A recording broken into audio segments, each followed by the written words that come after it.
ഞാൻ പറയാണ്, ഭയാനകമായ സ്ഥിതിയാണ്. ഇതിനു മുൻപ് ഒരു തയ്യാറെടുപ്പും നടത്തിയിട്ടില്ല എന്നാണ്. അതിന് ദേവസ്വം മന്ത്രി പറഞ്ഞത് എന്താ? തെരഞ്ഞെടുപ്പുമായി ബന്ധപ്പെട്ട നടപടിക്രമം വന്നു. എന്നാ തെരഞ്ഞെടുപ്പ് പ്രഖ്യാപിച്ചത്? 10-ാം തീയതിയാണ് തെരഞ്ഞെടുപ്പ് പ്രഖ്യാപിച്ചത് അല്ലേ? തെരഞ്ഞെടുപ്പിന്റെ നടപടിക്രമങ്ങൾ ബാധകമായി തുടങ്ങിയത് വൃശ്ചിക 1-ാം തീയതി 17-ാം തീയതിയാണ്.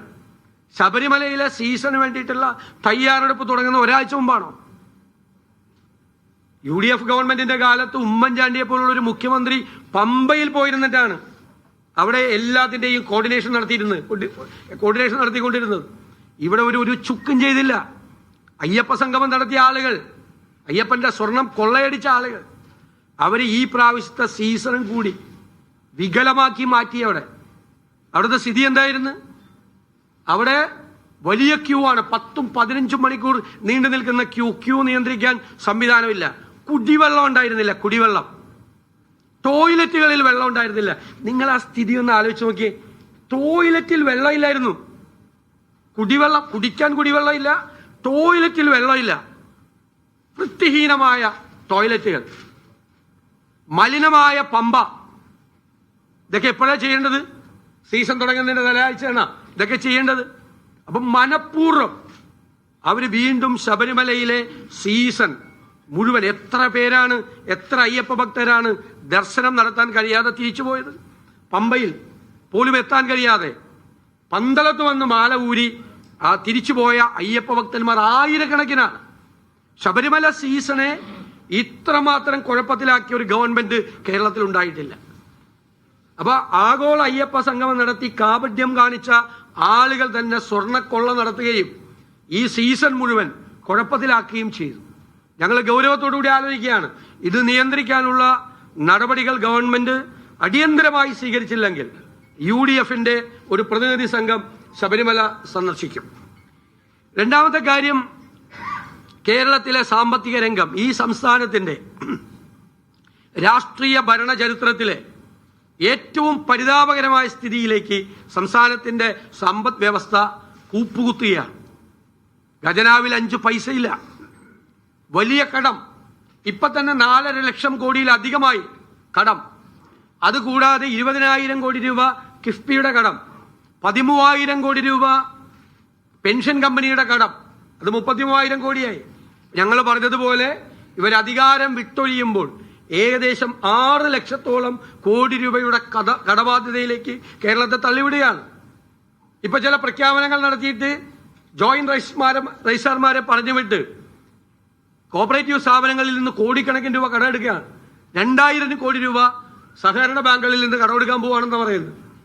1 ലക്ഷം കോടി രൂപയിലധികം ജീവനക്കാർക്കും പെൻഷൻകാർക്കും അതുപോലെ അധ്യാപകർക്ക് കൂടി കൊടുക്കാനുണ്ട്. നമുക്കറിയാം, ഒരു സ്ഥലത്തും പണം കൊടുക്കുന്നില്ല. ഒരു സ്ഥലത്തും പണം കൊടുക്കാനുള്ള കാര്യങ്ങളില്ല. ജലജീവൻ മിഷൻ തകർന്നു. കരാറുകാർക്ക് പണം കൊടുക്കുന്നില്ല. ക്ഷേമ പ്രവർത്തനങ്ങൾക്ക് പണം കൊടുക്കുന്നില്ല. പണം ഇല്ലാത്ത അവസ്ഥയിൽ വരികയാണ്. എന്നിട്ട് C&AG റിപ്പോർട്ട് വന്നിരിക്കുന്നത് എന്താ? കടമെടുത്തിരിക്കുന്ന പണത്തിലെ 5% മാത്രമാണ് വികസന പ്രവർത്തനങ്ങൾക്ക് ഉപയോഗിക്കുന്നതെന്നാ. വരാൻ പോകുന്ന ഗവൺമെന്റുകളുടെ അവരുടെ തലയിൽ അടിച്ചേൽപ്പിക്കപ്പെടുന്ന ഭീകരമായ ബാധ്യതയെക്കുറിച്ചാണ് C&AG റിപ്പോർട്ട് നൽകുന്ന സൂചന. അപകടകരമായ സൈറനാണ് കേരളത്തിന്റെ സമ്പദ് വ്യവസ്ഥയെക്കുറിച്ച് മുഴങ്ങുന്നത്. അപകടകരമായ രീതിയിലേക്ക്. ഫിനാൻഷ്യൽ മിസ്മാനേജ്മെന്റ് എന്ന വാക്ക് നമ്മൾ സാധാരണയായിട്ട് ഉപയോഗിക്കാറുണ്ട്. അതിന്റെ ഏറ്റവും ഉത്തമമായ ഉദാഹരണമായി ഈ കേരളത്തിലെ ഗവൺമെന്റ് മാറിയിരിക്കുകയാണ്. എല്ലായിടത്തും ഇതിന്റെ ഇമ്പാക്റ്റ് ഉണ്ട്. ഇപ്പോ എല്ലായിടത്തും 1-ാം സ്ഥാനം എന്ന് പറയുന്നത്. യഥാർത്ഥത്തിൽ കഴിഞ്ഞ 10 മാസമായി ഏറ്റവും കൂടുതൽ വിലക്കയറ്റമുള്ള ഇന്ത്യയിലെ 1-ാമത്തെ സംസ്ഥാനം കേരളമാണ്. 10 മാസമായി. സ്റ്റാറ്റിസ്റ്റിക്സ്, സെൻട്രൽ സ്റ്റാറ്റിസ്റ്റിക്സ് ഡിപ്പാർട്ട്മെന്റിന്റെ കണക്കാണ്.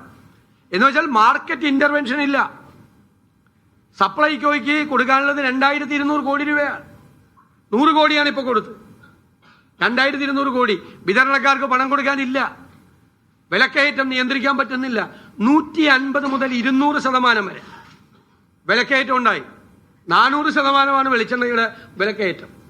അല്ലാത്ത സാധനങ്ങൾക്ക് പച്ചക്കറി ഉൾപ്പെടെ നിത്യോപയോഗ സാധനങ്ങൾ, എസൻഷ്യൽ കൊമോഡിറ്റീസ് എല്ലാം 150 മുതൽ 200% വരെ രൂക്ഷമായ വില വർധനവുണ്ടായി.